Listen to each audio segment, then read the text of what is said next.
இது ஒரு open corruption. முதல்ல இடி வரும், ஐடி வரும், இவன் எல்லாம் வந்து பயப்படுத்துவான். ரெண்டாவது பணத்தை கொண்டு போயிடும். அப்ப இது என்ன? திமுகவும் 600 கோடி கிட்ட வாங்கியிருக்கு, பிஜேபி 6000 கோடி வாங்கியிருக்கு. நாங்க இடி அனுப்பணுமா, ஐடி அனுப்பணுமா, இல்ல யாரை பிடிச்சி கட்டி போட்டு அடிக்கணும் கொடுத்தோமா? என்ன பண்ணா?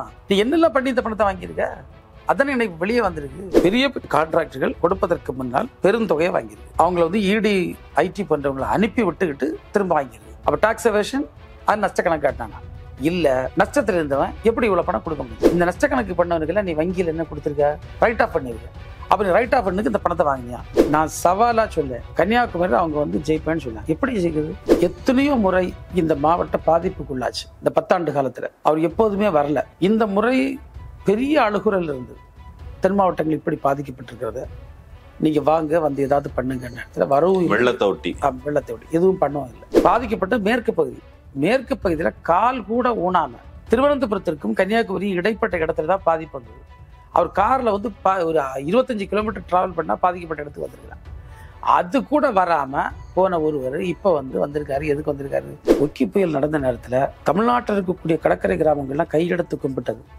இது போன்ற பேராபத்து வருகின்ற நேரத்தில் எங்களுடைய சகோதரர்கள் கடல் இருப்பில் கண்டுபிடிப்பதற்கு எங்களுக்கு ஹெலிகாப்டர் தாருங்கன்னு கேட்டோம். எத்தனையோ ஆண்டுகால கோரிக்கை இதுவரை தந்தாங்களா? இதெல்லாம் வெட்கக்கேடு. இதான் ஒரு பிரதமர் பேசுறன்னா வெட்கக்கேடு. 100 எக்ஸாம்பிள் நான் சொல்ல முடியும். யாதும் ஊரே யாவரும் கேளு, எல்லோரும் உறவுகள். அப்ப நீங்க ஏன் இந்த இந்தியா வந்து கூறுபடுத்துது ஜாதியின் பேர்ல, மதத்தின் பேர்ல? நம்முடைய பாரம்பரியம் என்பது சமத்துவத்திலிருந்து ஆரம்பிக்குது. நம்ம வந்து இயற்கையோடு இயல்பாக ஒன்றித்து வாழ்ந்தவர்கள். அதான் வந்து நம்முடைய ஆதிச்சநல்லூர் போன்ற இடங்கள் அகலியல் ஆராய்ச்சியில் நமக்கு கிடைத்திருக்கக்கூடிய தரவுகள் அதை தான் சொல்லுது. செங்கோலை பற்றி பேசக்கூடாது.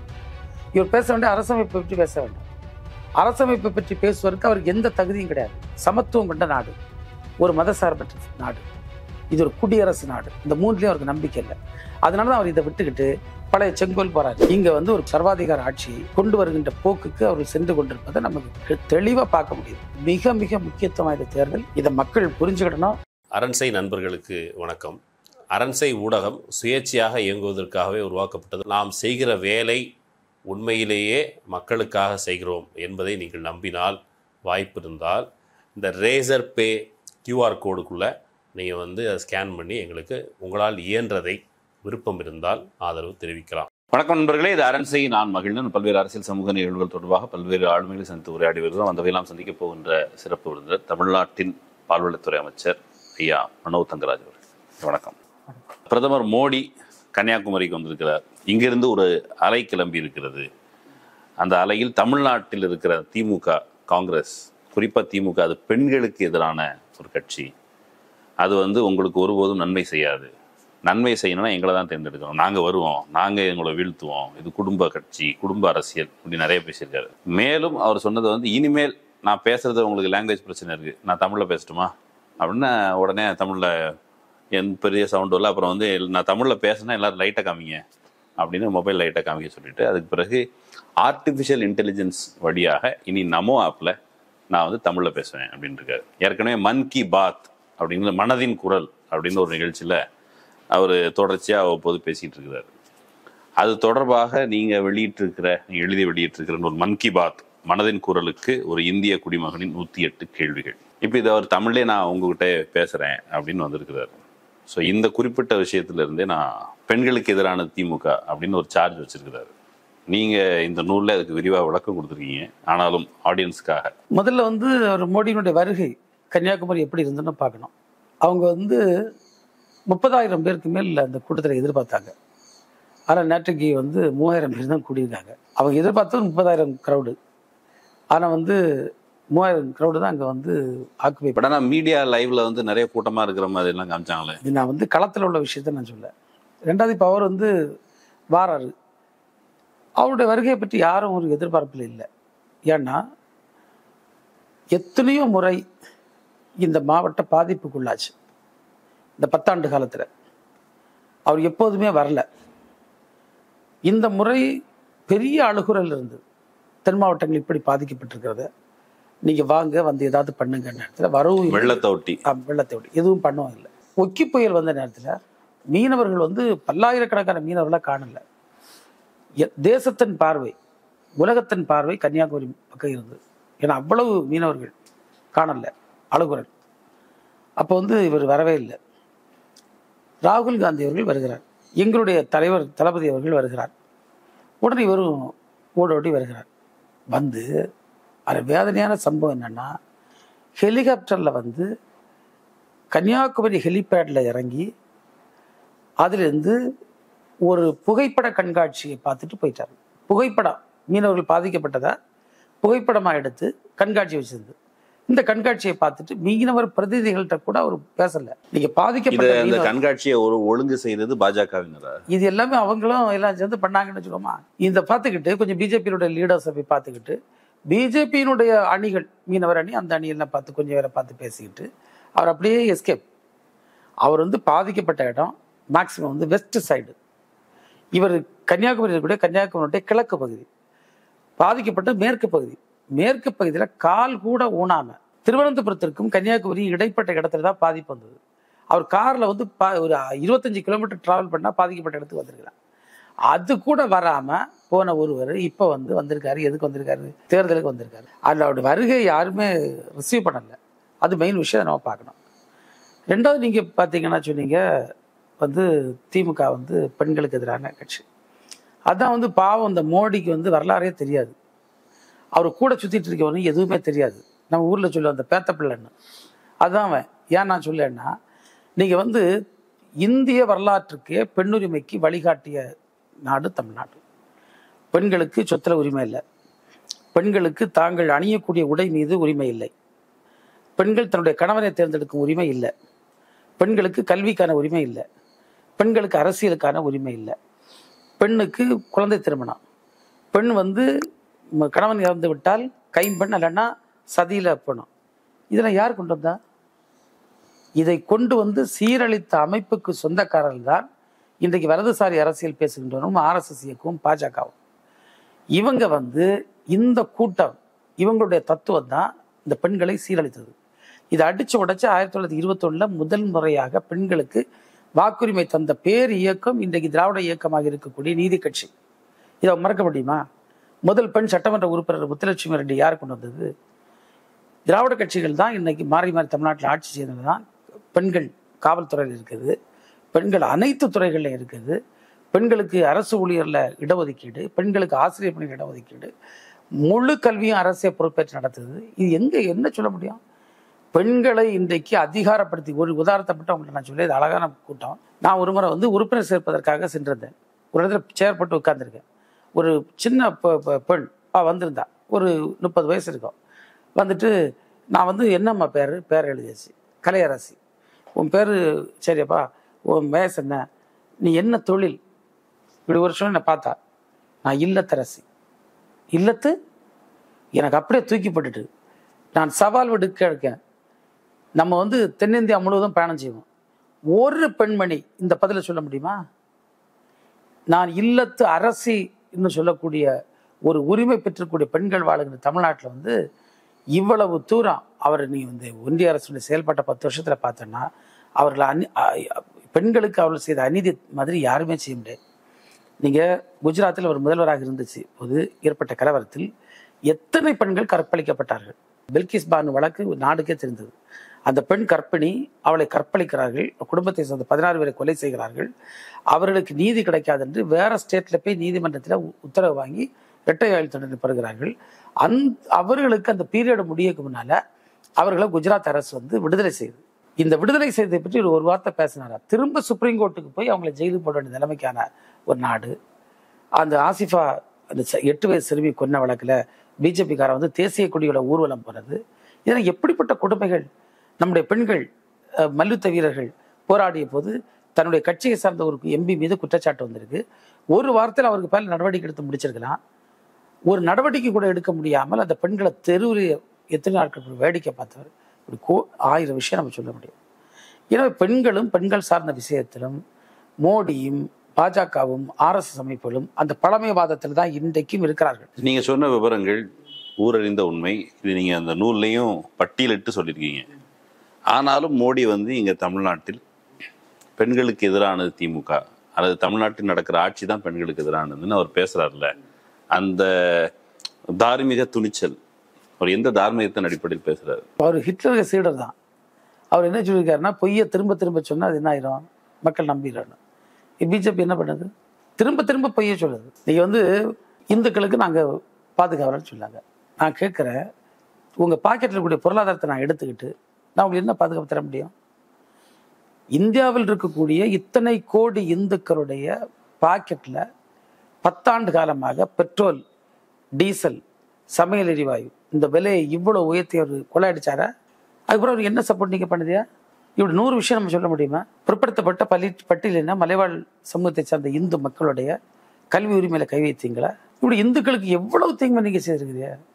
இந்துக்கள் என்று சொல்லிவிட்டு எந்த இந்துக்கு நீங்க உதவுதிய? பெரும்பான்மை ஓபிசி வர்க்கத்தை சார்ந்த, SC ST சமூகங்களை சார்ந்த, நான் அந்த சமூகத்தை சார்ந்தேன்னு சொல்ல முடியாது, சமூகம் இவன் சொல்லியிருக்க அந்த ஆட்களை எவ்வளவு தூரம் வஞ்சித்து அவருடைய பொருளாதாரத்தை எல்லாம் கபலீகரம் பண்ணி அவருடைய உரிமைகள்லாம் பறித்திருக்கிறாங்களா? அதை வச்சுக்கிட்டு நாங்கள் வந்து இந்துக்களின் பாதுகாப்புன்னு சொன்னால் எவ்வளோ பெரிய அப்பட்டமான பொய்யை வந்து தைரியமாக பேச முடியாது. இந்த பெரிய பொய்யை பேச தெரிஞ்ச மோடிக்கு இங்கே தமிழ்நாட்டில் வந்து நான் தமிழர்களுக்கு பாதுகாப்புன்னு சொல்லக்கூடியது சின்ன பொய்யை சொல்லுக்கு அவருக்கு என்ன கஷ்டம்? தமிழ் பண்பாட்டுக்கு எதிரானது திமுக.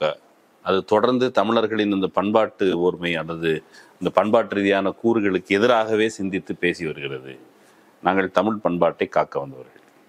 அப்புறம் வந்து அந்த நிகழ்ச்சி மேடையிலே கூட அவருக்கு முருகன் சிலை வந்து பரிசாக வழங்கப்படுது.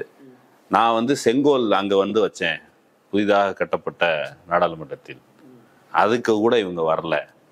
இவங்க வந்து தமிழ் பண்பாட்டை மதிக்கலை, எப்போதுமே தமிழ் பண்பாட்டுக்கு எதிரானவர்கள், இவங்களுக்கு அந்த கூறு கிடையாது அப்படிங்கிறாரு. நம்முடைய பண்பாடு வந்து பிறப்போக்கும் எல்லா உயிர்க்கும், கடலிலும் வானிலும் கவினூர் நிலைத்திலும் வாழ்வுயிர் அனைத்தும் மக்கள் கூட்டமும் உயிர்வுற்று வாழ உயிர்வுற ஆண்டார் முன்னோர்னு இருக்கு. இவரு தெரியுமா? அதெல்லாம் யாதும் ஊரே யாவரும் கேளிர், எல்லோரும் உறவுகள். அப்போ நீங்கள் ஏன் இந்த இந்தியா வந்து கூறுபடுத்துது ஜாதியின் பேரில், மதத்தின் பேரில்? இதை பேசுவதற்கு மோடிக்கு என்ன தகுதி இருக்குது? நான் சொன்ன இவ்வளோத்தையும் மோடி அவருக்கு ரிப்பீட் பண்ணுவாரா? அவருக்கு மனசாட்சியிலேருந்து அவர் பண்ணிடுவார். அவர் மனசாட்சியிலேருந்து சொல்லுவாரா? இதை ஒத்துடுவாரா? இந்த குத்தலுங்க தமிழருடைய பாரம்பரியத்தை புரிந்து கொள்ளக்கூடிய பக்குவத்துக்கே இன்னும் அவங்க வரல. நம்முடைய பாரம்பரியம் என்பது சமத்துவத்திலிருந்து ஆரம்பிக்குது. நம்ம வந்து இயற்கையோடு இயல்பாக ஒன்றித்து வாழ்ந்தவர்கள். அதான் வந்து நம்முடைய ஆதிச்சநல்லூர் போன்ற இடங்களில் நம்ம அகலியல் ஆராய்ச்சியில் நமக்கு கிடைத்திருக்கக்கூடிய தரவுகள் அதை தான் சொல்லுது. நீங்கள் வந்து தமிழ்நாட்டை எடுத்துக்கிட்டால் நம்ம வரலாறு வந்து ஹார்மோனியஸ் லிவிங், அதாவது எல்லா உயிரினங்களோடும், மனுஷனு கூட மட்டும் இல்லை, எல்லாம் வந்து நம்ம இன்புற்று அமைதியாக வாழ்ந்த வரலாறு தான் நமக்கு இருக்கிறது.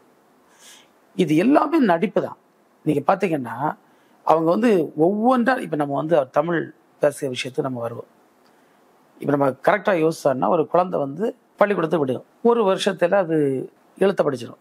அதுக்கு 1 வருஷம் போச்சு மத்தியில் அது சார்ந்த கொஞ்சம் விஷயங்களை படிச்சிடும். ஒரு 2 வருஷம் அது போயிட்டுன்னா அது வந்து பல விஷயங்களை கற்கவும் தெரியவும் முடியாது. இவருக்கு வந்து தமிழில் பேச ஆசைலாம் சொல்லார். இதை நீங்கள் நம்பிடாதீங்க. கேரளா எனக்கு பக்கத்தில் இருக்குது, அங்கே வர சொல்ல மலையாளத்தை தான் பேசுகிறார். இதே மாதிரி இந்த டெலிப்ராம்டரில் போட்டுக்கிட்டு 4 வார்த்தை எழுதி வச்சுக்கிட்டு அதை அப்படியே படிச்சுடுவார். அவர் பயங்கரமாக நடிகர். டெலிப்ராம்டர் முன்னே இருக்கிறது ஒரு தெரியாத அளவுக்கு அவனாக படிப்பார். ஒருக்கா அமெரிக்காவில் மாட்டிட்டார், அது ஆஃப் ஆகி. இன்னொருக்கா இலங்கையில் மிஸ்ஸஸ் ஸ்ரீசேனா, திருமதி ஸ்ரீசேனான்னு இருந்ததா, இவர் வந்து MRS ஸ்ரீசேனான்னு சொன்னார். இதெல்லாம் வரலாறு, நம்ம அதுக்குள்ளே போக வேண்டாம். ஒரு பிரதமர் அப்படிலாம் குறை சொல்ல வேண்டிய அவசியம் இல்லை. ஆனால் எதுக்கு அவர் பேசணும்? அதே போன்று நீங்கள் குறை சொல்லக்கூடிய கால்டுவெல்லும், ஜியு போப்பும், வீரமாமுனிவர் போன்றவர்கள் எல்லாம் வெளிநாடுகளில் பிறந்து இங்கே வந்து மிஷனரி ஊழியம் செய்து அவன் வந்து இந்த மொழியை கற்று புரிந்து அதற்கு அகராதி எழுதி அதுக்கு இலக்கண இலக்கியங்கள் அதில் இருந்த பல்வேறு விஷயங்கள்லாம் ஒரு சீர்திருத்தம் உட்படுத்தியிருக்கான். அவர் படிக்க வேண்டியதானே? 10 வருஷம் இருந்தில்ல? இல்லை, அவர் இப்போ சொல்லியிருக்காரு, நான் வந்து AI வழியாக உங்களோடு நமோ ஆப்பின் மூலமாக பேச இருக்கிறேன். அப்போ இந்த தொழில்நுட்பம் அப்போ ஏமாத்து தான். நீங்கள் வந்து எப்போதுமே அவருக்கு எண்ணமே வந்து ஏமாத்துல தான் இருக்குது. இப்போ கூட நான் படித்து பேசணும்னு பேசலை, நான் AI தொழில்நுட்பத்தை பயன்படுத்தி AI பொறுத்தது இவர் கூட பேச வேண்டிய அவசியம் இல்லை. அது இவர் பைடனும் அமெரிக்காவிலேருந்து நம்மகிட்ட பேசலாம், அதோடு நாங்கள் கேட்க வேண்டிய அவசியம் இல்லை. எங்களுடைய உணர்வுகளை நீங்கள் புரிந்து கொண்டு பேச முடியுமா? எங்களுடைய துன்பத்தை நீங்கள் வந்து கன்னியாகுமரியில் வந்து நான் கடலோர மீனவர்களுக்கு உதவி செய்கிறேன். என்ன கடலோர என்ன பாருங்க, நம்ம CM எழுதியிருக்காரு, மீனவர்களை உடனடியாக விடுவிக்க நடவடிக்கை எடுக்க வேண்டும். இன்னைக்கு வந்திருக்கு செய்தியில். பிரதமர் என்ன சொல்றாருன்னா, இந்த மீனவர்கள் அந்த எல்லை கடந்து அந்த பக்கம் போகிறதுக்கு காரணமே திமுக காங்கிரஸ். அவர் கச்சதீவை குறிப்பிட்டு சொல்றாரு, இவர்கள் செய்த பாவ கணக்கு தான், அதனால் இப்போ வந்து நீங்கள் விடுவிக்கணும்னு முதலமைச்சர் கேட்கலாம். ஆனால் அதுக்கு காரணமே அவங்க தான். ஏன் நம்ம மீனவர்கள் எல்லை கடந்து போக வேண்டியது இருக்குது? மீனவர்களை காக்கிற கட்சி நாங்கள் தான் அப்படின்னு தான் நேற்று பேசியிருக்கிறாரு. கடலோர பகுதியில் குறிப்பாக பேசுறதுக்கு காரணம் இருக்குது. மீனவர்கள் அப்புறம் தமிழ் பண்பாடு எல்லாத்துக்குமே காரணம் இருக்குது. இப்போ மீனவர்கள் குறிப்பிட்டு பேசும்போது நீங்கள் தான் காரணம், திமுக தான் காரணம், காங்கிரஸ் தான் காரணங்கிறது. கடலோர பகுதிக்கு மிக அருகில் என்னுடைய வீடு இருக்குது. நான் நீண்ட காலமாக கடலோர மக்களுடைய பிரச்சனைகளை கொண்டு வந்து பார்த்துட்ருக்கேன். நீங்கள் வந்து ஒக்கி புயல் நடந்த நேரத்தில் தமிழ்நாட்டில் இருக்கக்கூடிய கடற்கரை கிராமங்கள்லாம் கையெடுத்து கும்பிட்டது. இது போன்ற பேராபத்து வருகின்ற நேரத்தில் எங்களுடைய சகோதரர்கள் கடல் இருப்பில் கண்டுபிடிப்பதற்கு எங்களுக்கு ஹெலிகாப்டர் தாருங்கன்னு கேட்டோம். எத்தனையோ ஆண்டுகால கோரிக்கை, இதுவரை தந்தாங்களா? தரல. மீனவர்கள் காணாமல் போனால் கடலுக்கு தேடி செல்வதற்கு ஒரு ஹெலிகாப்டர் வேண்டும் என்ற கோரிக்கையை வைத்த எங்களுக்கு 10 ஆண்டு காலம் ஆட்சியில் இருந்த மோடியால் அது தர முடியலை. ரெண்டாவது, இப்போ இந்த பிரச்சனை கூட நம்முடைய மாண்பு முதல்வர் அவர்கள் இலங்கையில் வந்து எங்களுடைய மீனவர்கள் 3 பேரை பிடிச்சிருக்கு, ஜெய்சங்கர் தலையிட்டு உடனடியாக 2 நாடுகளுக்கு இடையான கூட்டத்தை கூட்டி இந்த கூட்டம் கூட்டுறாங்களா? இப்போ இலங்கையிலேருந்து பிடிச்சி வச்சுது. நீங்கள் சொல்லி நாங்கள் வல்லரசு ஆக போகிறோன்னு, நாங்கள் சைனா இது பண்ணிடுறோன்னு சொல்லுது. நீங்கள் வல்லரசு ஆகண்டாம், சாதா அரசாக இருந்தால் கூட போதும், எங்கள் மக்களை காப்பாற்றுங்க. நம்ம கையை தூக்கி போட்டால் இலங்கை காணாமல் போயிடும்.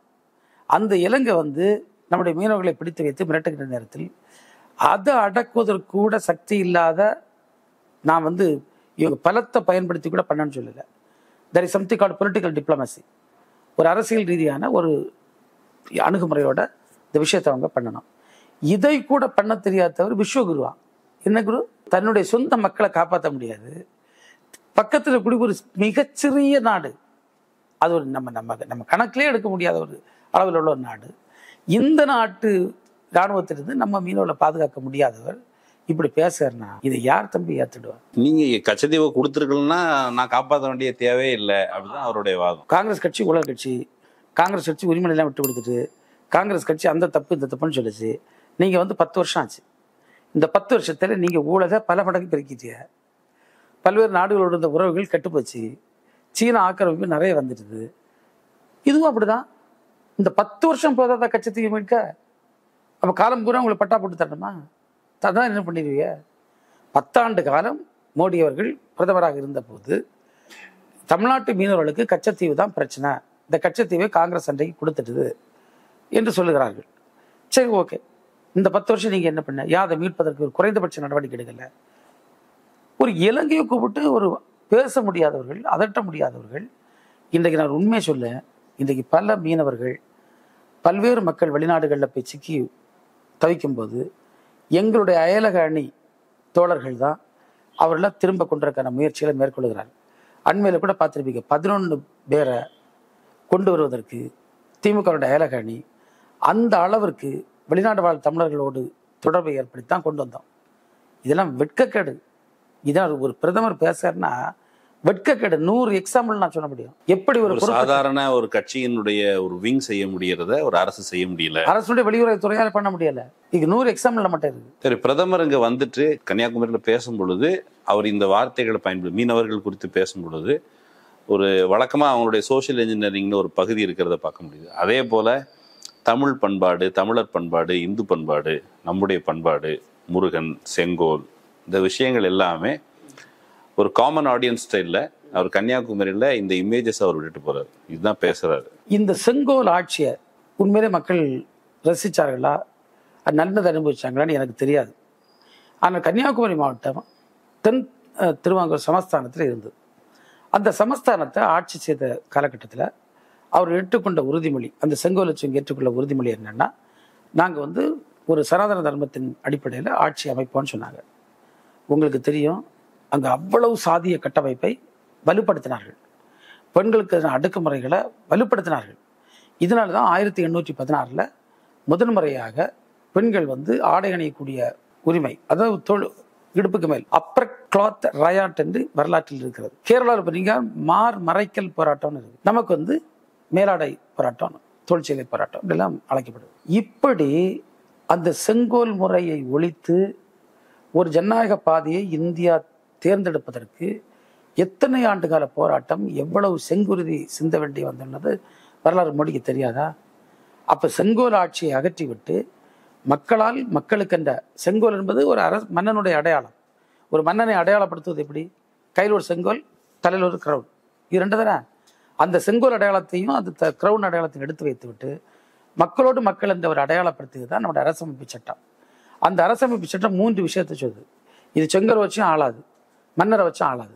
ஆனால் இதுக்கு 3 அடிப்படை: மக்களால், மக்களுக்கென்று, மக்களை கொண்ட. அப்போ அதுதான் இன்னைக்கு நமக்குடைய கோல். இவர் செங்கோலை பற்றி பேசக்கூடாது, இவர் பேச வேண்டிய அரசமைப்பை பற்றி பேச வேண்டும். அரசமைப்பை பற்றி பேசுவதற்கு அவருக்கு எந்த தகுதியும் கிடையாது. ஏன்னா அரசமைப்பினுடைய கோர் பிரின்சிபிள் இது வந்து ஒரு சோசியலிஸ்ட், ஒரு சமநிலை கொண்ட, சமத்துவம் கொண்ட நாடு, ஒரு மதசார்பற்ற நாடு, இது ஒரு குடியரசு நாடு. இந்த 3லயும் அவருக்கு நம்பிக்கை இல்லை. அதனால தான் அவர் இதை விட்டுக்கிட்டு பழைய செங்கோல் போறாரு. இவர் என்னைக்கானா இவரும் பெரிய கிரவுன் வச்சு, இவரும் பெரிய கோலை கையில் வச்சுக்கிட்டு இந்த மக்களை டிக்டேட் பண்ண ராஜாவாக பார்க்கிறார். இவருடைய இந்த சர்வாதிகார எண்ணம் சுக்கு நூறாக போகுது.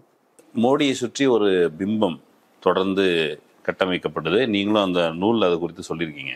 அதில் ஒரு முக்கியமான பிம்பம் வந்து ஒரு ஊழல் எதிர்ப்பாளர், ரொம்ப கிளீன் அப்படிங்கிற நபர். அதுதான் அவர் மேலே இருக்கிற பிம்பம். இப்போ தேர்தல் பத்திரம் தொடர்பான விவரங்கள் வந்திருக்கு. அதை கேட்கறதுக்கு முன்னாடி தமிழ்நாட்டில் திமுக திரும்ப ஊழல் கட்சி அப்படின்னு விமர்சனம் வச்சிருக்கிறாரு. விமர்சனம் வச்சுட்டு இன்னொரு பக்கம் எம்ஜிஆர், ஜெயலலிதா அவங்களுக்கு மாலை போடுறது, அவங்கள புகழ்வது, இதையும் அதே மேடையில் தான் நடக்குது. மோடியும் இந்த பாஜகவும் எப்படி எத்தனையோ ஊழல்வாதிகள், ஊழல் என்று பயங்கரமாக குற்றஞ்சாட்டப்பட்டவர்கள், ஊழல் வழக்கில் தண்டிக்கப்பட்டவர்களை இன்றைக்கும் தங்களில் உள்ள வச்சிருக்காங்க. எத்தனை ஒன்றிய அமைச்சர்கள் மீது, அவருடைய வாரிசுகள் மீதுலாம் பல வழக்குகள் இருக்குள்ளதெல்லாம் ஊருக்கே தெரிஞ்ச உண்மை. 44க்கும் மேற்பட்ட கொடூர வழக்குகள் உள்ளவர்கள் இன்றைக்கும் அவருடைய கட்சியில் வந்து சட்டமன்ற நாடாளுமன்ற உறுப்பினராக இருக்கிறார்கள். அவருக்கு நோக்கம் என்ன? அவர்கிட்ட போனால் பரிசுத்தவான், அவரை விட்டு வெளியே வந்தால் பாவி. இதுதான் அவருடைய நடவடிக்கை.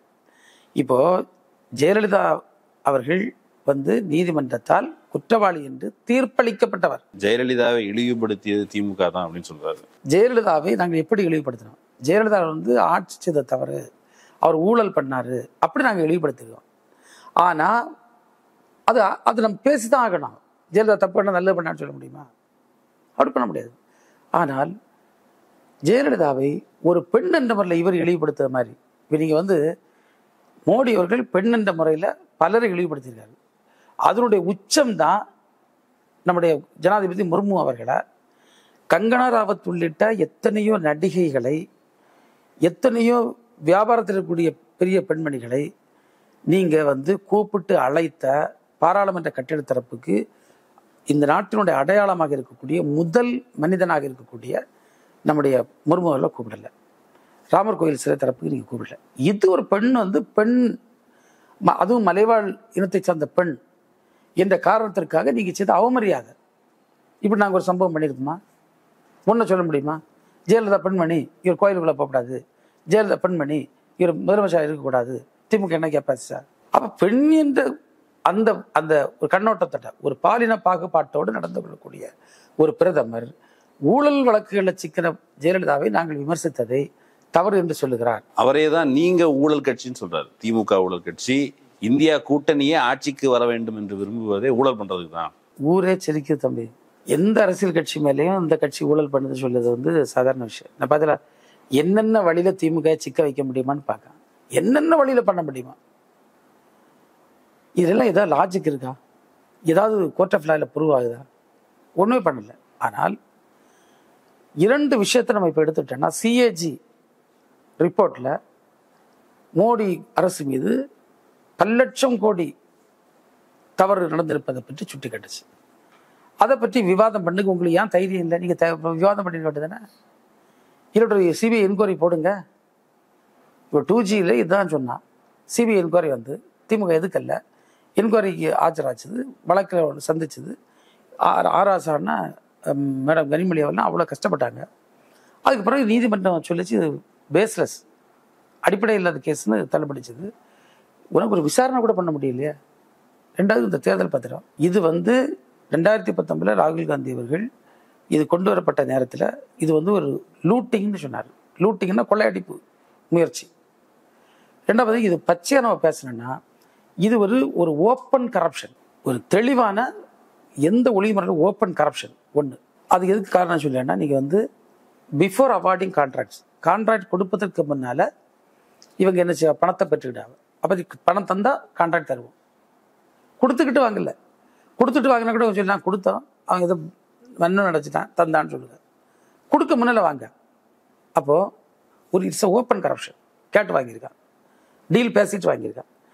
ரெண்டாவது ஆஸ்பெக்ட் பார்த்தீங்கன்னா அவன் வந்து இது absolute extortion by a central government. ஒரு ஒன்றிய அரசு தன்னுடைய அதிகாரத்தை பயன்படுத்தி அவன் பயப்படுத்தி துன்புறுத்தி வாங்கியது தான் அதுக்கப்புறம் எக்ஸ்டார்ஷன் சொல்லுவோம். அப்போது முதல்ல நம்ம சொல்லுவோம் யானை வரும் பின்னே மணி ஓசை வரும் முன்னேன்னு. முதல்ல இடி வரும், ஐடி வரும், இவன் எல்லாம் வந்து பயப்படுத்துவான். ரெண்டாவது பணத்தை கொண்டு போயிடுவான். அப்போ இது என்னது? அப்போ ஒரு ஒன்றிய அரசு லூட்டிங் கொள்ளையடிக்கக்கூடிய திட்டத்தோட இன்னைக்கு வந்து ஒரு பகிரங்கமான ஊழலையும் அதே போன்று ஒரு பகிரங்கமாக மக்களை பயமுறுத்தி அவர்கிட்ட பணத்தை கொள்ளையடிக்க. தமிழ்நாடு பாஜக தலைவர் அண்ணாமலை அவர் என்ன சொல்றாரு, எங்க கட்சியே ரொம்ப பிடிச்சிருக்குது, என் கட்சியை நம்புறாங்க, அதனால காசு கொடுத்துருக்குறாங்க. அப்போ இடி அனுப்பியிருக்காண்டல்ல பிடிச்சிருக்கான்னு செக் பண்ணதுக்கு போயிருப்பாங்க. அவர் வந்து நான் அதை சொன்ன சங்கடம் போயிடும். நம்ம அவரை பற்றி விவாதமே எடுக்கண்டாம். ஏன்னா அவர் வந்து இன்னைக்கு வந்து அவரை பற்றி யாருமே ஒரு பெரிய கன்சிடரேஷனுக்கு இல்லை. அவர் வந்து அவருக்கு கிடைச்ச வாட்சுக்கே இன்னும் விளக்கம் சொல்லலை. அவர் நண்பர் தந்தாருன்னு சொல்லி அப்படியே அவர் பொய்யை கொஞ்சம் சொன்னார். யாரை மிரட்டி வாங்கினாரோ தெரியாது. நான் இன்னைக்கு கூட சமூக வலைத்தளங்களில் பார்த்தேன், என்னுடைய பதிவுகளை பார்த்துட்டு சில நண்பர்கள் பிஜேபிக்காரன் ரொம்ப ஆக்ரோஷமாக பேசுவான். இப்போ இந்த ஆக்ரோஷம் தணிச்சிருக்கு. இப்போ மோடிக்கு பேச்சே பார்த்தீங்கன்னா சென்னையில் பேசினோட இப்போ சுலுவாயிருக்கு, தூத்துக்குடியில் பேசினோட ரொம்ப சுலுவாயிருக்கு, கன்னியாகுமரியில் அது திமுக அழித்து விடுவேன் ஏன் பேசலை? இனி அவங்களே புரிஞ்சிட்டு நிலவர சிக்கல்னு. நீங்கள் வந்து இவங்க பேசுவதில் இப்போ வந்து எனக்கு சமூகத்தில் சிலவங்க கேள்வி கேட்டிருக்கான். ஆனால் திமுக பணம் வாங்கியிருக்கு, காங்கிரஸ் வாங்கியிருக்கு, எல்லாம் வாங்கியிருக்கு. ஆனால் நான் 3 வார்த்தை சொன்னேன்: லூட்டிங், ஓப்பன் கரப்ஷன், எக்ஸ்டார்ஷன். திமுகவும் 600 கோடி கிட்ட வாங்கியிருக்கு, பிஜேபி 6000 கோடி வாங்கியிருக்கு. நாங்கள் இடி அனுப்பினோமா, ஐடி அனுப்பினோமா, இல்லை யாரை பிடிச்சி கட்டி போட்டு அடிக்கணும் கொடுத்தோமா? என்ன பண்ணா? நீ என்னெல்லாம் பண்ணி இந்த பணத்தை வாங்கியிருக்க? அதானே எனக்கு வெளியே வந்திருக்கு. நீ வந்து பண்ணியிருக்கிறது எப்படிப்பட்ட அப்பட்டமான செயல். நீங்கள் வந்து எல்லாருமே வந்து எலெக்ஷன் பாண்டுன்னு ஒன்றா பிஜேபி அரசு கொண்டு வருது, அதை லீகலைஸ் பண்ணுது. இவன் லீகலைஸ் பண்ணனால எல்லா பொலிட்டிக்கல் பார்ட்டிக்கும் டொனேஷன்ஸ் அதில் வருது. டொனேஷன் வந்தோடனே என்ன முறையில் வந்திருக்குது? இவர்கள் 2 முக்கிய குற்றச்சாட்டுலேருந்து அவங்க தப்பவே முடியாது. ஒன்று வந்து பெரிய கான்ட்ராக்டுகள் கொடுப்பதற்கு முன்னால் பெருந்தொகையை வாங்கியிருக்கு ஒன்று. ரெண்டாவது பார்த்தீங்கன்னா இது அவங்கள வந்து இடி ஐடி பண்ணுறவங்களை அனுப்பி விட்டுக்கிட்டு திரும்ப வாங்கியிருக்கு. அப்போ எவ்வளோ கொடுமை ஐடி இடியெல்லாம் இன்வெஸ்டிகேட் பண்ணுவாங்கன்னு உங்களுக்கு தெரியும். எவ்வளோ டார்ச்சர் கொடுப்பான், குடும்பத்தை இழப்பான், எல்லாத்தையும் பிரச்சனை பண்ணுவான். அப்போ இதுதான் ஒரு பெரிய அநீதி. மூணாவது பார்த்தீங்கன்னா வாங்கிற கம்பெனி, நான் என்ன புக்கில் கூட எழுதியிருக்கேன், அதை வந்து எத்தனையோ கம்பெனிகளை வந்து கவர்மெண்ட் வந்து கடன் தள்ளுபடி செய்யுது. இந்த கடன் தள்ளுபடியில் நஷ்டத்தில் போகிற கம்பெனிகள் வந்து பல 100 கோடி ரூபாய் பணம் கொடுத்துருக்காங்க. இங்கே 2 விஷயம் நடந்திருக்க வாய்ப்பு இருக்குது. ஒன்று, இந்த கம்பெனி வேணும்னு நஷ்ட கணக்கு எழுதி டாக்ஸ் எவேஷன், வரி கட்டாமல் இருக்க கொண்டு அவன் ஏதாவது தந்திர வேலை பண்ணியிருக்கலாம். அப்போ அது மாபெரும் குற்றம். அப்போ 2 விஷயம் அப்ளை ஆகும். ஒன்று வந்து பணம் வாங்கினது, இன்னொன்று டாக்ஸ் எவேஷன் நீ சம்மதிச்சது. ஒரு தெரிஞ்சு தான் பண்ணியிருக்க முடியும், தெரியா பண்ண முடியாது. அப்போ டாக்ஸ் எவேஷன் அது நஷ்ட கணக்கு காட்டினானா? இல்லை, நஷ்டத்தில் இருந்தவன் எப்படி இவ்வளோ பணம் கொடுக்க முடிஞ்சது? அப்போ இந்த 2 கேள்விக்கு அவங்கள்ட்ட பதில் இல்லை. மூணாவது கேள்வி, இந்த நஷ்ட கணக்கு பண்ணவனுக்கெல்லாம் நீ வங்கியில் என்ன கொடுத்துருக்க? ரைட் ஆஃப் பண்ணியிருக்க. அப்போ நீ ரைட் ஆஃப் பண்ணுக்கு இந்த பணத்தை வாங்கினியா? நீங்கள் இப்படி 1000 கேள்வி இன்னைக்கு வைக்கலாம். இதை சுற்றி கேள்வி கேட்குறீங்க. ஆனாலும் மோடியின் பிம்பம், அவர் வந்து இன்னும் அவர் வந்து 56 இன்ச் ஊழலுக்கு எதிரானவர், நேர்மையானவர் அப்படிங்கிற பிம்பத்தை ஊடகங்களின் வழியாக இப்போ வந்து தமிழ்நாட்டு ஊடகங்களில் அது டிஸ்கஷன் ஆச்சு. வட இந்திய ஊடகங்களில் பெரும்பாலும் டிஸ்கஷனே ஆகலை. இப்போ முக்கியமான நியூஸ் ஏஜென்சியான ஏஎன்ஐ இது குறித்து எதுவுமே பேசலை. வட இந்திய ஊடகங்கள் பெரும்பாலும் வேறு செய்தியை தான் அவங்க கவனத்திலே வச்சுருந்தாங்க. இப்போ இந்த சூழலில் இந்தியா கூட்டணி ஆல் ஓவர் இந்தியா, நீங்கள் இப்போ வந்து விவரத்தோடு சொல்கிறீங்க என்னென்ன விஷயங்கள், என்னென்ன முறைகேடு நடந்திருக்குது, வெளியப்பட்டமாக தெரியுதுன்ட்டு. பட் இந்தியா கூட்டணி இந்த நரேஷனை புஷ் பண்ணுறதுக்கு ஒரு திறனோடு இருக்குதா? அப்படி செய்வாங்களா? மக்கள் நம்பலாமா? இப்போ வந்து மோடி ஊழல் ஆதரிக்கிறவர் அப்படின்னு நரேஷன் தமிழ்நாட்டில் மேபி நீங்கள் உங்களை போன்றவர்கள் திராவிட கட்சியை சார்ந்தவர்கள் திமுகவை சார்ந்தவர்கள் பேசலாம். வடக்கே இது எடுபடுமா நரேஷன்? இப்போ தான் வந்து தென்னிந்தியாவிலேருந்து இந்த விஷயம் இப்போ நீங்கள் தென்னிந்தியா வந்து இந்திய அரசியலில் எப்பவுமே வைட்டல் ரோல், ஒரு ரினைசான்ஸ். நீங்கள் ஜாதிய கட்டமைப்புக்கு எதிரான ஒரு மாபெரும் ஒரு ரெவல்யூஷனே, ஒரு மறுமலர்ச்சியை உருவானது தென்னாட்டிலேருந்து தான். இப்போ தென்னாட்டிலேருந்து ஆரம்பிச்சிருக்கு. நீங்கள் காட்டுத்தீ மாதிரி இது பரவும். ஏன்னா இது வந்து அவ்வளவு பெரிய அப்பட்டமான ஒரு முறைகேடு. இது சாதாரண முறைகேடு அல்ல. இன்றைக்கு வந்து இந்த சர்வாதிகார அரசு போக்கு அது வந்து அடிப்படை எங்கேருந்து ஆரம்பிக்கணும்னா ஃப்ரீடம் ஆஃப் எக்ஸ்பிரஷன் தான். முதல்ல நம்ம பேச்சுரிமையை எப்படியெல்லாம் கட் பண்ண முடியுமோ கட் பண்ணுது. அதை பிஜேபி வந்து தொடக்கத்திலேருந்து கவனம் பண்ணுச்சு.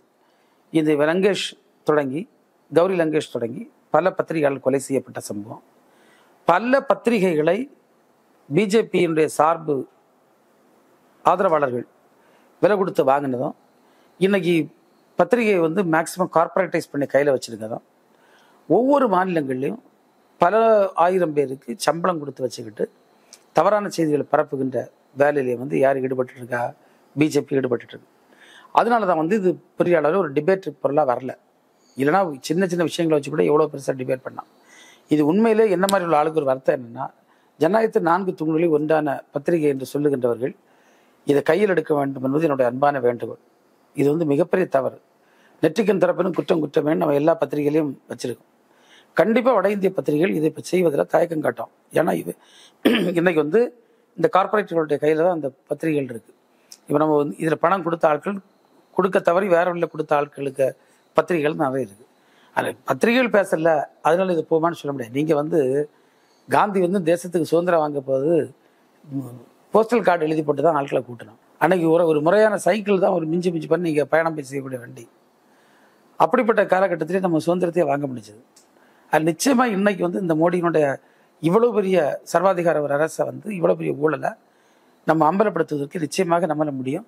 அது தமிழ்நாட்டில் ஆரம்பிச்சிருக்குன்னா தெற்கிலிருந்து வடக்கு நோக்கி கண்டிப்பாக செல்லும். வடக்க ஒரு ஊடகம் சமீபத்தில் நான் பார்த்தேன், நவிகா குமார் அப்படிங்கிற ஆங்கர், அவங்க முன்னால் உட்காந்துட்டு தமிழ்நாட்டின் சூழல் என்ன, நீங்கள் வந்து இங்கேருந்து தெற்கிலிருந்து வடக்கு நோக்கி பரவும் இந்த நரேஷன் சொல்றீங்க. ஆனால் நவிகா குமார்கிட்ட ஓப்பனாக அவர் வந்து சவால் விட்டு என்னுடைய அரசியல் கிரெடிபிலிட்டியை வந்து நான் பணையம் வச்சு அவங்கள்ட்ட பேசிகிட்டு இருக்கேன். தமிழ்நாட்டில் பாஜக 25 விழுக்காட்டுக்கிட்ட ஷோராக வரும், நீங்கள் வந்து எனக்கு ஃபோன் பண்ணி கூட கேட்கலாம் நீங்கள் இப்போ அப்படின்னு சொல்லி அண்ணாமலை சொல்கிறாரு. அந்த அம்மா வந்து நீங்கள் சேலஞ்சா நான் பார்த்துக்கிறேன் அப்படிங்கிற மாதிரி அவங்க சொல்கிறாங்க. அது ஒரு செய்தியாக சித்தரிக்கப்பட்டு தமிழ்நாட்டு ஊடகங்கள் கூட, இப்போ வடநாட்டு ஊடகங்கள் ரைட்டு இப்படி பேசுகிறாங்க, தமிழ்நாட்டு ஊடகங்களில் பிஜேபி ஆமாங்க பிஜேபி வந்து ஜெயிக்க போகுது அப்படிங்கிற மாதிரி மெயின் ஸ்ட்ரீம் ஊடகங்களும் அதே மாதிரியான ஒரு சித்தரிப்பை வழங்குது. உங்களை போன்றவர்கள் நம்பிக்கையாக இருந்தாலும் தமிழ்நாட்டிலே ஆபத்து இருக்குது, பிஜேபி வந்து ஒரு பெருசாக வந்துடும், 15% வரும்னா இப்போ அவர் சரத்குமார் போன்றவர்களை சேர்த்ததுக்கு கூட 25% வரும் அப்படின்னு சொல்கிறாரு. உங்களுக்கு அது அச்சுறுத்தலாம் இல்லை? பிஜேபி 25%. கார்பரேட்டுகள், சாதாரண மக்கள், விவசாயிகள், ஜேர்னலிஸ்ட்டு, பொலிட்டிக்கல் பார்ட்டிஸ் எல்லாருக்கும் அச்சுறுத்தல் இருந்திருக்கு. நான் பகிரங்கமாக என்னுடைய சந்தேகத்தை சொல்லேன், தமிழ்நாட்டில் இருக்கக்கூடிய பத்திரிகைகளுக்கு இதே மாதிரி மறைமுகமாக அச்சுறுத்தல் இருந்திருக்கலாம். அதில் அவங்க சொல்லியிருக்கலாம். நீங்கள் வந்து அவங்க பேசக்கூடியது அட்டர் நான்சென்ஸ், அதாவது ஒரு ஒப்புமைப்படுத்தி கூட பார்க்க முடியாது. இதை ஒத்துடாவலை யாராவது தம்பி, ஊருக்கு 2 பேரை இன்னும் பிஜேபி கண்டுபிடிக்கல, அவன் 25% வாடுறானா, மாயாஜலம் பண்ண போறானா? அப்போ அவங்களுக்கு ஏதோ மறைமுக அச்சுறுத்தல் இருக்கிறது என்பதை நான் முன்வைக்க, நம்ம எல்லாரும் வந்து தமிழ்நாட்டு பத்திரிகைகள் கூட துணை நிற்போம், நீங்கள் இப்படி தவறான செய்திகளை போடாதீங்க, நம்ம எல்லாம் சேர்ந்து ரிக்வஸ்ட் பண்ணுவோம். இது எவ்வளோ பெரிய தப்பு. நாளைக்கு இந்த நாடு சர்வாதிகார நாடு ஆயிப்போனா இந்த பத்திரிகை சேனலை மூட தான் செய்யணும், நடத்தவே முடியாது தம்பி. ஒரு சர்வாதிகார நாட்டில் பத்திரிகைக்கு என்ன வேலையே கிடையாது. இவன் தமிழ்நாட்டோட நியூஸ் சேனல், இந்தியாவோட நியூஸ் சேனல்லாம் பூட்டிட்டு என்டர்டெயின்மெண்ட்டாக கொண்டு வான்னு சொல்லுவான். ஹரே ராம்னு பேசலாம், ஹரே கிருஷ்ணான்னு பேசலாம், இல்லாட்டு ஜெய் மோடின்னு பேசலாம், வேற என்ன பேச முடியும்? இதை வந்து பத்திரிகைகளும் உணரணும். பேராபத்தை நோக்கி நம்ம நிற்கும்.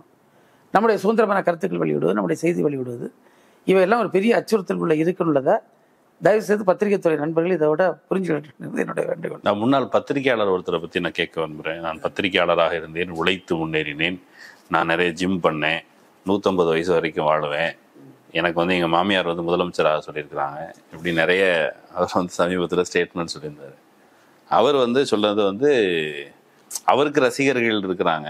ஆனா அவர் வந்து நான் மோடிக்கு ரசிகனாக இருந்து தொண்டனாக மாறி இருக்கிறேன். இது வந்து இந்திய வரலாற்றில் ஒரு முக்கியமான காலகட்டம். நான் வந்து மோடிக்காக உழைக்க தயாராயிருந்தேன். அவர் நாட்டை வந்து சரியான பாதை கொண்டு போறாருன்னு சரத்குமார் அவர்கள் பேசியிருக்கிறார். எது அவரை இதை பேச வச்சுள்ளது? நான் இன்னைக்கு பேசண்டாம். அதை அவர் சொல்லிட்டாரு. நடராத்திரி ஒய்ஃப்ட்ட பேசினேன், அவங்க சொல்லிட்டாங்க, ராதிகா சொன்னாங்க. நம்ம அதுக்குள்ள போகண்டாம். அதுக்குள்ள என்ன இருக்குள்ளது நம்ம கொஞ்ச நாள் தானே வெளிச்சத்துக்கு வரோம். எது இவரை எப்படி பேச வச்சு, எது இவரை போய் இங்கே சேர வச்சு, இவ்வளவு நம்ம பண்ணோம். நம்ம கண்டிப்பா தெரியும். அது பொறுமையை நம்ம எந்த காத்திருந்து பார்த்துட்டு இருப்போம். அதே நேரத்துல அது ஏன் இவ்வளவு பெருசுப்படுத்துன்னு கேட்க, அவர் வந்து திமுகல இருந்தாரு, நாடாளுமன்ற உறுப்பினர். அவருக்கு அடுத்த ட்ரிப் அதை வந்து தக்க வைக்க கூட அவருக்கு முடியல, ஸ்ட்ராட்டஜிக்கலி முடியல. குடும்ப அரசியல் தான் காரணங்கிறது. அதுல எதுக்கு நாங்க எல்லாம் உள்ள இருக்கு இல்லையா, நாங்க பணியாற்றலையா? நான் திமுக எத்தனை வருஷமா இருக்கேன், எத்தனை ஆண்டு காலமா இருக்கேன். இதுல வந்து ஏற்றுக்கொள்ள முடியாத கதை. பிஜேபியில என்ன அவங்க வச்சு விடாரு, கூட அவர் இப்படி வச்சு விடாரு பக்கத்துல. இதெல்லாம் வந்து அர்த்தம் இல்லாது. தனி கட்சி தொடங்கினாரு, அவருக்கு பிரசன்ஸே காட்ட முடியலையா, அவருக்கு வேற என்ன மாசு இருக்கு அப்படி எனக்கு தெரியல. சரி, மாசே இல்லாத ஒருத்தர் எதுக்கு அரசியல்? அவர் வந்து சினிமால பிரபலமான நடிகர். ஆமா, நீங்க சினிமால பிரபலமான நடிகர், நம்ம அதை மறுக்க முடியாது. நான் மாற்றம் இல்லை. ஆனா நானே அவருக்கு சூரிய வம்சம் படத்தை பல முறை நான் சினிமா பார்க்க பழக்கம் கிடையாது. ஆனா இப்ப கன்னியாகுமரி பஸ்ல தான் நாங்க வரணும் சென்னைக்கு. இப்பதான் ட்ரெயின் கொஞ்சம் பரவாயில்ல, பஸ்ல வருவோம். இந்த பஸ்ல வச்சு பாத்தீங்கன்னா இதான் போடுவோம். அப்ப அதில் உள்ள அந்த காமெடி, அந்த சின்ன விஷயம் நம்ம பல பார்த்துருக்கேன். அவர் நடிப்புல இருக்கவர். நடிப்புக்குள்ள ரசிகர்கள் நிறைய மாறிடுவாங்களாங்க. தம்பி என்னட்ட ஒரு தடவை என்ன எதிர்த்து ஒரு ஆள் எலெக்ஷன்னாரு. அவர் அன்னைக்கு எதுக்கண்ணே இந்த போட்டின்னு கேட்டேன். அவர் ஸ்டுடியோ வச்சிருந்தாரு. அவர் தம்பி வா இங்க பாரு, 35,000 ஃபேமிலி என்கிட்ட ஃபோட்டோ எடுத்துருக்கு. எத்தனை ஆயிரம்? 30. இந்த 35,000 பேர் எனக்கு ஃபேமிலி ஓட்டு போட்டா தம்பி 2 ஓட்டு வச்சு பாரு, நான் தான் ஜெயிப்பேன், நீ தோத்துருன்னு சொன்னாரு. டெபாசிட்டே வாங்கல. இதுக்கு என்ன தம்பி சம்பந்தம்? பிஜேபி உலகத்திலே பெரிய கட்சி அப்படின்னு சொல்றாங்க, நிறைய உறுப்பினர்கள் வச்சிருக்கா சொல்றாங்க.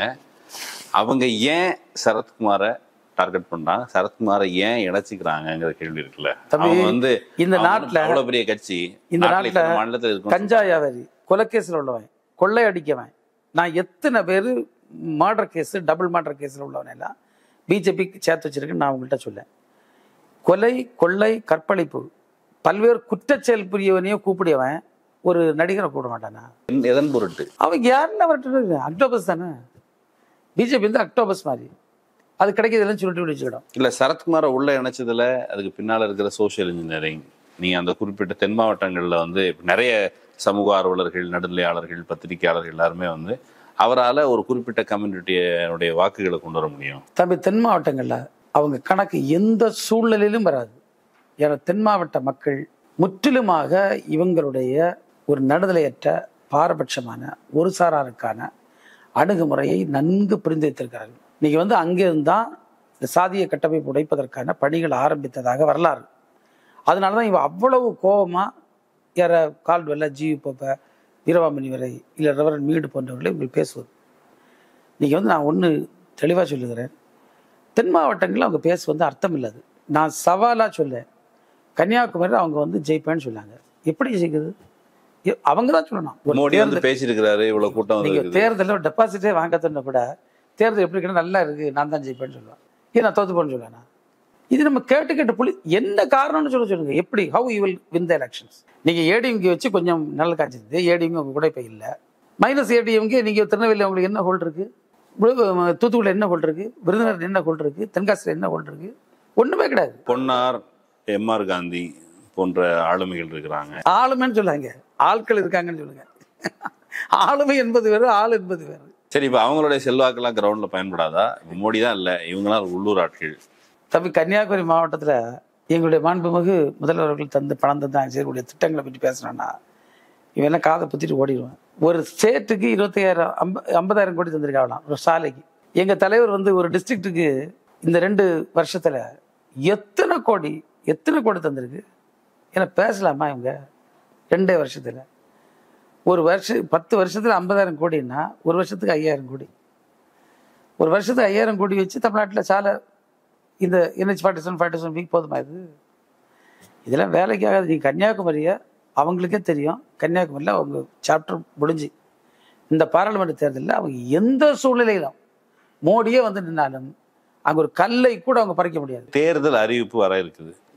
நீண்ட நாட்களாக இப்போ வந்து மோடி வர்றது, வடக்கிருந்து குறிப்பாக தமிழ்நாட்டை குறிவைத்து பரப்புரைகள் மேற்கொள்ளப்படுவது, இப்போ தேர்தல் அறிவிப்பு வருது. ஒரு யூகமாக தமிழ்நாட்டுக்கு ஃபர்ஸ்ட் ஃபேஸில் எலெக்ஷன் நடக்கும் அப்படின்னு சொல்கிறாங்க. இப்போ இந்த ஃபர்ஸ்ட் ஃபேஸில் தமிழ்நாட்டை கொஞ்சம் கழட்டி விட்டுறது, இதுக்கு மேலே தேர்தல் நரேஷனில் நீங்கள் வேண்டாம் அப்படிங்கிற பின்னாலேயும் ஒரு கண்டிப்பாக ஒரு திட்டம் இருக்குது அப்படின்னு தான் நான் பார்க்குறேன். நீங்கள் எப்படி பார்க்குறீங்க இந்த அறிவிப்பு வரும்? எப்படி வந்தாலும் ஒன்றும் இல்லை. நான் என்ன சொல்றேன்னா, இப்போ அவங்க கடைசியில் வச்சுட்டாங்கன்னு வைக்கட்டு, நாங்கள் வந்து எங்களுடைய பிரச்சாரங்களை வந்து கொண்டு போகிறத பார்த்து வட இந்தியாவில் கொஞ்சம் பிரச்சாரங்களாவது போய் சேரும். இல்லை, நீங்கள் எலெக்ஷன் முன்னாடியே வச்சுட்டா தமிழ்நாடு எலெக்ஷன் ஃபீவர்லேருந்து வெளியே வந்துடும் முதல்ல. அதுக்கு பிறகு அந்த சீரியஸான பொலிட்டிக்கல் டிஸ்கஷனும் நடக்க போகிறதில்ல. அப்போ தமிழ்நாட்டிலிருந்து நீங்கள் திசை காட்டுவோம் நாங்கள் அப்படின்னு சொல்கிறீங்களே, திசை காட்டுறதை முன்னாடியே நீங்கள் கழட்டி விட்டாங்க, உங்கள் தேர்தலே முடிஞ்சு போச்சுன்னு சொன்னால் தமிழ்நாடு இந்த எலெக்ஷனில் இன்ஃப்ளூயன்ஸ் பண்ணுற அந்த ஃபேக்டர்ஸ் அப்படிங்கிறது இல்லாமல் தானே போகும். பாலிடிக்ஸை நம்ம ஸ்ட்ராட்டஜின்னு சொல்லுவோம். இப்படி வந்தால் ஒரு ஸ்ட்ராட்டஜி, அப்படி வந்தால் ஒரு ஸ்ட்ராட்டஜி. நாங்கள் எல்லாத்துக்குமே தயாராக இருக்கோம். ஆனால் திமுக என்ன பண்ண முடியும்? இன்னைக்கு திமுக என்ன பண்ண முடியும்னா, இந்திய துணைக்கண்டம் முழுவதும் இருக்கக்கூடிய ஜனநாயக நம்பிக்கை கொண்ட அமைப்புகளையும் இந்த ஒரு மக்களாட்சி தத்துவத்தில் நம்பிக்கை கொண்ட கட்சிகளையும் ஒருங்கிணைக்க பணி தான் நம்ம செய்ய முடியும். அதே போன்று பிஜேபியினுடைய ஒரு ரீஜனல், நம்முடைய மொழிகள், பிராந்திய மொழிகள், நம்முடைய கல்ச்சுரல் ஐடென்டிட்டி, இதுக்கு எல்லாத்துக்கும் எதிராக பண்ணக்கூடிய அநீதிகளை, அரசியல் அவன் செய்யக்கூடிய தவறுகளை சுட்டி காட்டப்படுது. இந்த ரெண்டு பணியும் எங்களுடைய தலைவர் வந்து தெளிவாக பண்ணிட்டு இருக்காரு. அது வந்து எங்கள் தமிழ்நாட்டு எலெக்ஷன் முடிஞ்சு நாங்கள் நிறுத்த மாட்டோம். ஏன்னா அவங்களோட எங்களுக்கு தேசப்பட்டிருக்கு. அவங்கள்ட்ட தேசப்பற்றே இல்லை, அவங்க தேச வரியை தான் பேசிட்டு இருக்காங்க. ஒரு தேசப்பற்றாளர்கள் என்ற முறையில் திமுகவும் அந்த தலைமையும் நிச்சயமாக அந்த தேர்தலில் வடக்கையும் போவீங்க. கடைசி வரை எங்களுடைய இந்த பணி இதுதான் எங்களுடைய ஸ்கோப்பு. இது நாங்கள் கண்டிப்பாக பண்ண தான் செய்வோம். இந்த 2024 எலெக்ஷன் அப்படிங்கிறத ஒரு அரசியல்வாதியா அல்லது ஒரு சாதாரண குடிமகனா, நீங்கள் அந்த புத்தகத்திலே வந்து ஒரு இந்திய குடிமகனின் 108 கேள்வி, இது ஒரு அக்கறையின் பார்ப்பட்டு எழுதப்பட்டதாகவே புரிஞ்சுக்கிறேன். ஆனால் இப்போ 2024 எலெக்ஷனை பொறுத்தவரை உங்களுக்கு தனிப்பட்ட முறையில் என்ன உணர்றீங்க? ரொம்ப கான்ஃபிடென்ட்டான ஒரு முக்கியமான, இவரும் சரத்குமார்லாம் முக்கியமான காலகட்டத்தில் இருக்கும் அப்படின்னு சொல்கிறார். எல்லாருமே அதே தான் சொல்கிறாங்க. நீங்கள் எப்படி பார்க்குறீங்க இந்த எலெக்ஷனை? இந்த தேர்தல் வந்து நிச்சயமாக ஒரு முக்கியமான ஒரு காலகட்டத்தில் தான் இருக்குது. அவங்க சொன்ன சென்ஸ் வேறு, நான் சொன்ன சென்ஸ் வேறு. இந்த நாடு சுதந்திரம் பெறுவதற்கு அவ்வளவு துன்பப்பட்டிருக்கு. ப்ரீ இண்டிபெண்ட் சுதந்திரத்துக்கு முன்னால் இங்கே மக்களுடைய வாழ்க்கை முறையும் சுதந்திரத்துக்கு பின்னால் வாழ்க்கை முறையில் மலைக்கும் மடுவுக்குமான வித்தியாசம். அப்போ இன்றைக்கு இருக்கக்கூடிய பாஜக அரசு நான் போராடி நான் ரொம்ப கஷ்டப்பட்டு பெற்ற அந்த சுதந்திரத்தையும் அதை சார்ந்த மக்களாட்சி தத்துவத்தையும் அகற்றிவிட்டு இங்கே வந்து ஒரு குடியாட்சி முறையை அல்லது ஒரு சர்வாதிகார ஆட்சியை கொண்டு வருகின்ற போக்குக்கு அவர்கள் சென்று கொண்டிருப்பதை நமக்கு தெளிவாக பார்க்க முடியுது. அந்த ஆஸ்பெக்டில், அந்த இடத்துல இது மிக மிக முக்கியத்துவம் இந்த தேர்தல். இதை மக்கள் புரிஞ்சுக்கிடணும். இது வந்து இதில் அவங்க தவறு செய்தால் பெரிய அளவில் பாதிப்பை, தாக்கத்தை இந்த குடியாட்சி முறைக்கும் ஜனநாயகத்திற்கும் கருத்து சுதந்திரத்திற்கும் ஒவ்வொரு தனிமனித சுதந்திரத்திற்கும் இந்த நாடு ஏற்படுத்தக்கூடிய வாய்ப்பு இருக்கிறது என்பது எல்லோருடைய கருத்தம். எனவே நம்ம சேர்ந்து முறியடிக்க வேண்டும் என்பது என்னோட அன்பான வேண்டுகோள். இப்போ நீங்கள் ஒரு திராவிட கட்சியில் ஒரு முக்கியமான பொறுப்பில் இருக்கிறீங்க, உங்களுக்கு இந்த கவலை இருக்குது. இப்போ தமிழ்நாட்டில் இன்னொரு திராவிட கட்சி இருக்குது, அதிமுக. அதுக்கும் அது திராவிட கட்சின்னு தான் அவங்க சொல்கிறாங்க. அனைத்து இந்திய அண்ணா திராவிட முன்னேற்ற கழகம், அதுதான் கட்சியினுடைய பெயர். ஆனால் உங்களுக்கு இருக்கிற கன்சர்ன் அந்த பார்ட்டிக்கோ அந்த பார்ட்டியில் இருக்க கேடர்ஸ்க்கோ குறிப்பாக தலைமைக்கு இருக்குதா? அவங்களுக்கு இந்த அச்சம் இப்போ இருக்குது. என்ன அச்சம்? போன 5 வருஷம் அவங்கள போட்டு அவ்வளோ கொடுமைப்படுத்திட்டான் பிஜேபி. நீங்க சாதாரண குடும்பம் இல்லை, அது மக்கள் மீதான கரிசனத்தின் பார்பட்டு வருகிற அச்சமா அல்லது தங்களுக்கு தொந்தரவு பிரச்சனை? இப்போ அவங்களுடைய செல்ஃப் சர்வைவல் தான். அவங்களுக்கு இன்னொரு அவங்க பெரிய அவங்களுடைய வீக் பாயிண்ட் என்னன்னா, திமுக வந்து ஒரு சித்தாந்த அடிப்படையில் கட்டமைக்கப்பட்ட கட்சி. எங்களுடைய கொள்கை தான், எங்கள் கொள்கை வந்து சர்வாதிகாரத்தை எதிர்ப்பது, ஏற்றத்தாழ்வு சமூக கட்டமைப்பை உடைப்பது, சமத்துவத்தை ஏற்படுத்துவது, சமூக நீதியை நிலைநாட்டுவது, இது எங்களுடைய கொள்கை. இந்த கொள்கை உறுதிப்பாடு அதிமுக தலைமையிட்ட நீண்ட காலமாகவே இல்லை. நான் தப்பாக எடுத்துகிறாங்க, எம்ஜிஆர் கூட அந்த கொள்கை நம்ம ரொம்ப பேசி கேள்விப்பட்டதில்லை. அவங்க ஜெயலலிதா அம்மையார் அறவே பேசுனதில்லை. இப்போ அவர் அதை பற்றி பாவம், அவர் அதை பற்றி தெரியாது, நம்ம அதுக்குள்ளே போக வேண்டாம், அந்த விமர்சனம் நான் வரல. ஆனால் செல்ஃப் சர்வைவல் இருக்குல்ல, அதில் அவங்களே வந்து அப்படியே அமுக்க பார்த்தாங்க, எப்படி ஓடி தப்பிட்டாங்க. பட் அவங்களுக்கு அது வந்து அந்த எக்ஸிஸ்டென்ஷியல் ப்ராப்ளம் இருக்குது. They should exist. எப்படி எவ்வளோ பெரிய மிரட்டலுக்குள்ள அவன் இருக்கான்னு நம்ம பார்த்துட்டு தானே இருக்கோம். எனவே வந்து இன்னைக்கு அதிமுகவும் கண்டிப்பாக இதை எதுக்க நான் அதிமுக இந்த புக்கை வந்து அவர் எதிர்கட்சியில் மாண்பு எடப்பாடி அவர்களுக்கு ஒன்று கொடுத்து அனுப்பலான்னு பார்க்கேன். இதையாவது பார்த்து படித்து பேசுங்க. நீங்கள் வந்து சும்மா நாங்கள் பிஜேபி எதுக்குன்னு சொல்லாங்க, அதுக்கு காரணத்தை சொல்லுங்கன்னு சொல்லலான்னு நான் யோசிச்சுட்டு இருக்கேன். எடப்பாடி பழனிசாமி அவர்களுக்கு ஒரு குடிமகனா இன்னொரு குடிமகனுக்கு அவருக்கு நீங்க சொல்ற ஆலோசனை என்ன? அவர் வந்து பிஜேபி எதிர்ப்பு என்பதில் அவர் வந்தார்னா அது தேர்தலுக்கான எதிர்ப்பாக இருக்கக்கூடாது, அது கொள்கை ரீதியான எதிர்ப்பாக இருக்க வேண்டும்.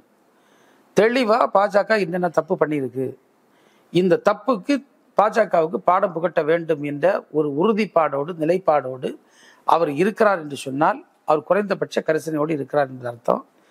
வெறும் அரசியலுக்காக நாங்களும் எதுக்கும்னு சொல்லுவது என்பது அது திமுகவினுடைய நிலைப்பாட்டிற்கு பக்கத்தில் வரக்கூடிய நிலைப்பாடு அல்ல. எனவே இந்த தேர்தல், நாடாளுமன்ற தேர்தலை பொறுத்தவரையில் அதிமுக ஒரு அரசியல் நிலைப்பாடு எடுக்கணும். தேர்தல் வெற்றி தோல்வி இரண்டாவது, அரசியல் நிலைப்பாட்டை எடுத்து பிஜேபியினுடைய இந்த சர்வாதிகார போக்கிற்கும் இந்த ஜனநாயக விரோத செயல்களுக்கும் பிஜேபியினுடைய இந்த ஆர்கனைஸ்டு லூட்டிங், எக்ஸ்டார்ஷன், கரப்ஷன் இந்த மூன்றுக்கு எதிராக நாங்கள் நிற்கோம்னு சொன்னால் அது ஏற்றுக்கொள்ளக்கூடிய பாராட்டக்கூடிய ஒன்று. அப்படிதான் தெரியுது அவங்களுக்கு சிக்னல். நம்ம வெயிட் பண்ணி பார்ப்போம் என்ன செய்ய. சரி, ஓகே, நம்ம வெயிட் பண்ணுவோம். இன்னொரு வாய்ப்புல நம்ம சந்திக்கும் பொழுது அந்த சிக்னல்ஸ் ஏதாவது வந்திருக்குதா அப்படின்னு செக் பண்ணலாம். இவ்வளவு நேரம் ஒதுக்கி ஒரு விரிவான ஒரு நேர்காணல், அதுக்கு ரொம்ப நன்றி. இன்னொரு வாய்ப்புல சந்திக்கலாம் நண்பர்களே, இன்னொரு வாய்ப்பில் சந்திக்கலாம். நன்றி.